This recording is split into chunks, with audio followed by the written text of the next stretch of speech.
ఇలా డైరెక్ట్‌గా సాల్వ్ చేయాలని ఏం లేదు. మీరు కావాలంటే వెన్ డయాగ్రామ్ ఏసుకొని కూడా సాల్వ్ చేయొచ్చు.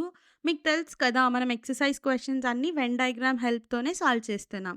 అందుకే మీకిలా డైరెక్ట్‌గా సాల్వ్ చేయడం కూడా నేర్పించినట్టు ఉంటదని హోంవర్క్ క్వెషన్ డైరెక్ట్‌గా సాల్వ్ చేస్తున్నా. Hello everyone! ఈ క్వెషన్ మీకు గుర్తుందా? అదే మనం 2.2 ఎక్సర్‌సైజ్ సాల్వ్ చేసాం కదా! ప్రతి ప్రాబ్లమ్ డీటెయిల్‌గా ఎక్స్‌ప్లెయిన్ చేసి పెట్టాం కదా వీడియోలో. అందులో అడిగిన సెకండ్ హోంవర్క్ క్వెషన్. క్వెషన్ ఏంటి? నేను మీకు ఏ సెట్ ఇచ్చాను, బి సెట్ ఇచ్చాను, ఏ ఇంటర్సెక్షన్ బి అడిగాను. ఓకేనా? మీకు ఇంటర్సెక్షన్ అంటే తెలుసు కదా! ఏ సెట్‌లో ఇంకా బి సెట్‌లో ఉన్న కామన్ ఎలిమెంట్స్ అంటే రెండిట్లల్లో ఉన్న కామన్ ఎలిమెంట్స్‌ని మనం చేసుకోవాలి. ఆ కామన్ ఎలిమెంట్స్ ఏంటో చూసేద్దామా? ఓకే. ఇక్కడ చూడండి.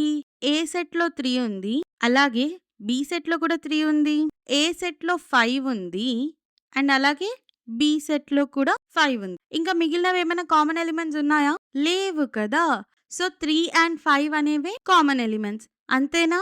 ఇలా డైరెక్ట్‌గా సాల్వ్ చేయాలని ఏం లేదు. మీరు కావాలంటే వెన్ డయాగ్రామ్ ఏసుకొని కూడా సాల్వ్ చేయొచ్చు.